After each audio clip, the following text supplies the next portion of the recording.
I remember being in the newsroom. People had been there for like 10 years and 15 years, and probably something so lovely about being in the same job for so long, but I just couldn't do it. It's just not me.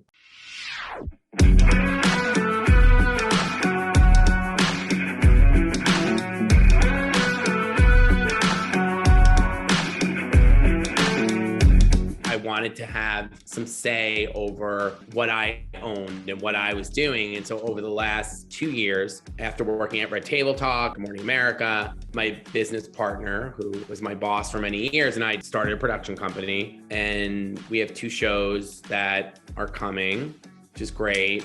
I think being in this world is having to learn and change and move, and content is so different. When I was producing segments, it was like all you wanted to do was get on a big show. Now you don't need to wait for that with TikTok and Instagram, YouTube. Like, you don't need to wait to be a guest. In fact, you could do better not being a guest and controlling your own content.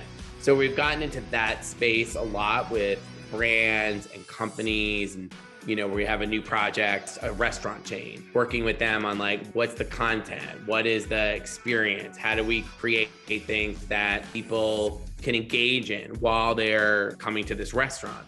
And I love that stuff. Like, it's just a new brain thing. I'm learning about business. And so when it came to becoming an entrepreneur, I met a woman named Kim Perrell, who's amazing.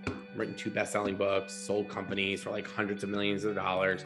She came to me in like an intro meeting when I was at ABC, just like you guys should know each other. And we just really was like a love fest. Kim and I decided to try and create a show where an influencer with a product idea, we would narrow it down, kind of like a competition, and then Kim would back that influencer to get that product made. That was its original idea. We started to shoot tape, and then the pandemic happened. People weren't as excited about influencers. They didn't understand why they got paid to go to parties. And there was just like a little bit of a turn at that point in kind of the wave that they were riding. And so Kim, I don't know, things move along. And suddenly we are starting on the first brand called Sama. It's a tea line with partners Shetty, who is a self-help guru, was a monk, has the biggest podcast in the world. Roddy, his wife, who is all things vegan and cooking. And, they both just really believe in spirituality and gratitude and how you live your life. So we created a tea line with them. So I guess we're going on maybe 3 years working on this. And really my role is like an investment in my time. Like, I don't take a salary. I was given a percentage of the company. Small, but if it works, good. If it doesn't, I took a chance. And in return, I put a lot of hours into like the branding, the marketing, especially PR, because that's like an area that I know. Because as TV people, we know what we would say yes to, right? Because we were the yeses. So it works because I can help these guys.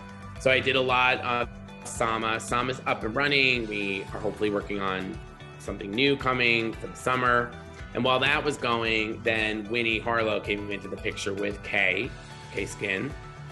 Winnie's amazing, great story of being bullied and because of her vitiligo and being on America's Next Top Model. K Skin launched on Sephora.com at I think over 250 stores in the US. So as an exclusive, which is amazing. I think also like for Winnie, it all started because she got sunburned on a shoot, and because there wasn't a sunscreen that worked for her, and that it didn't work. She got burned, and that sort of started this idea of wanting to have a line that would work for everybody. It's exciting, Winnie applied for a job at Sephora and got turned down years ago. Like, how crazy is that? What we see on TV or on social media has evolved and so much more inclusive. I love it. I love the entrepreneurship. Again, it's a chance I'm taking. I think these are great brands and that they'll work, but as we know, it's really hard to launch brands. So I'm investing in myself, and then at the same time started a production company. So I basically decided to put everything on the line right now and see how it goes. you and I were joking about that billboard that I was on for Sama. And I'm like, wait, how did they get on a billboard in Times Square? Like, where'd that come from? How did that come to be? Because we were launching Sama. We knew we were getting a billboard in Times Square. And the way that we had set it up was that people could, once the billboard was up, tag into Sama, and then their billboard, their photo would go up in the billboard. So it was this idea of like putting other people in it. But we needed to start with people. I think they needed an old guy. So they called me, and I know that it's our team and they're great. And I literally took a picture in this kitchen. People have said to me like, oh my God, that picture is so great, blah, blah. First of all, it's like fully filtered. Secondly, I literally took my phone, I leaned it against the kitchen sink and took the photo. And I was like, here you go. So I don't know, I'm so lucky, even all like everybody's got stuff that happens, but even through all that, I'm so lucky. Who gets to do this? I don't take for granted that my mother shot with coupons and that I went to the Gap every night so I could like afford to live. Nothing is simple. I had a coach for a long time that helped me navigate how to be a good manager, how not to yell at people, how to respect people's time. You're not really taught that. I live in a world where we make amends to people. There's lots of people I've made amends to for my behavior, like not being a great person, not respecting their time, just not. And that's just all like in the process of figuring it out and growing up. You don't seem to be scared that you're going to fail. That's what I'm always in awe about you. I've always thought like if I don't do it, somebody else will.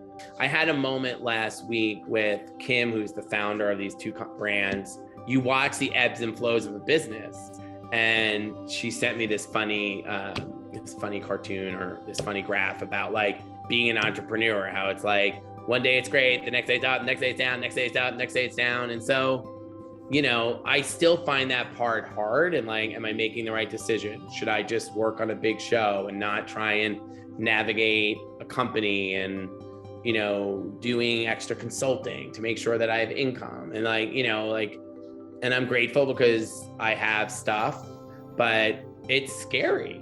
I just don't know. I don't know if I don't try and sell a brand around Winnie Harlow, someone else will.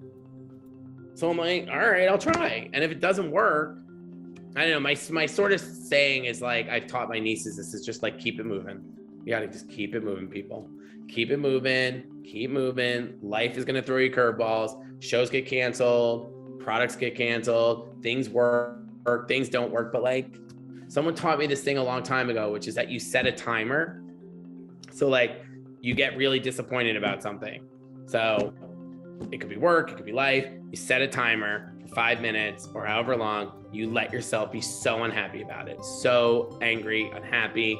And then when that time goes off, you try and push through it, and maybe you need to have another, but you don't sit in it. You just give yourself time to allow it. And there have been shows canceled that I was so upset when Anderson got canceled. It was such a great show. It deserved to keep going, and it didn't. And that was like a very devastating blow, but it is what it is, right? It's still canceled no matter what I do. And so, part of having this company now, this production company, like it's brutal out there. It is brutal right now selling shows. It's tough. You're competing against so many other like bigger production companies that you can't compete with. We're probably going to get an investment from a venture, which will be great. We're hoping that will just allow us to compete because,